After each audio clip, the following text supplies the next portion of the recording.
you are an expert town planner. That is your training. Yes, by training. Now, what do we need to do in planning, to safeguard, possible threat areas? Because urbanization in Nigeria has become so uncontrollable. So the question is it not possible for us to keep tab on the rate of development to avoid the kind of disasters that will just wipe out the whole community? Yes, talking of environmental planning, urbanization, and emergency management, they are related. First and foremost, you cannot literally stop people from coming to Lagos to find greener pastures. But you need to take stock of how many people are coming in and how many people are going out at a particular time, and what is the net inflow of people, and what will they need to survive. What amount of houses do you need to build per year? And you should not just stop. You should continue to take care of the people, because encroachment on areas that are liable to flooding is increasing because the population is increasing. So you need to take this into cognizance and prepare adequately for the people. 2, you have to address the issue of transportation.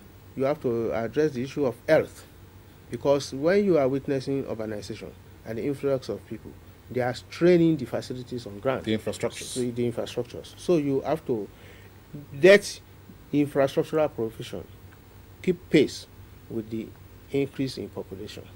So talking of that, the government is trying a lot in this part of the country and in other parts, as far as I know, taking from the lessons of the 2011 floods that occurred in Lagos and Ibadan, and the aftermath of the national flooding that occurred last year in the whole country, covering about 23 states. Yes. Yeah, we are learning a lot from that, and you can see a lot of works going on. The available infrastructures, we are trying to make sure that they are positively and optimally utilized. You can see dredging going on. You can see the EFAB, that is Emergency Flood Abatement Department of the Lagos State Ministry of Environment, going to work. When you go to Ibadan, you see a lot of work going on, dredging of the rivers, roads, such that the kind of experience we had in 2011 will not occur again. Likewise in Osun State, incidentally over the weekend I was in Osun State. I was in Osogbo.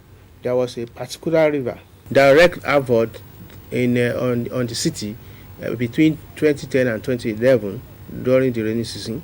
There was this cinema house that was built on top of the stream. Cinema house. It was decked, and then there was a cinema house on top. And so the passage of the river has been confined to a narrow passageway. So over the weekend I was in Osogbo. I saw a vehicle, GMT. I said, what is GMT? Is it Greenwich Meridian Time? When I moved closer, I saw that it was a governor's monitoring team, and they were at work. The house has been brought down, and the expansion of the stream is ongoing. So this is what we are witnessing all over the Southwest. The governors have stand firmly to address the issue of flooding, such that this will not constitute a disaster on the people. And it is recurring in other zones beyond Southwest. Okay, well, it's good that you are talking about Southwest, because I know you are coordinating Southwest. Sure. But let me just fly a kite. At NEMA national meeting, where all zonal coordinators must come to speak, do you share experiences? Because of course. Then, what would you need to say if we are, for instance, in charge of, let's say, the zone where you have the kind of disaster that we have in Jos, the kind of human disaster, not natural disaster, between the cattle, rearers and the farmers and all that. What would you want to say about things like that? Yeah, if I were to be a zonal coordinator in Jos, I want to see a situation whereby we call the elders of the community, the traditional rulers, the cattle Fulanis, and the natives, and we sit down on the round table to address the issue. And constantly, we shall be on our guards to do monitoring, because you can't possibly bring everybody to the round table. If you bring the elders of the community, the elders of the Fulani cattle rearers, they might not possibly bring the kids. Yes, And that so are already on the field. People might not know what you have agreed. truths you have agreed upon. And so you need to constantly monitor the environment. And then you bring in the security agencies into your fold. And intelligence gathering is very key in this matter also. That is the area that we are coming to. Because it seems to be the problem in our country. That, number one, we don't investigate issues. We don't gather data, we don't monitor. So eventually, the cumulative effect of that negligence is that things will happen that could have been prevented. So how much of that do we have happening at NEMA?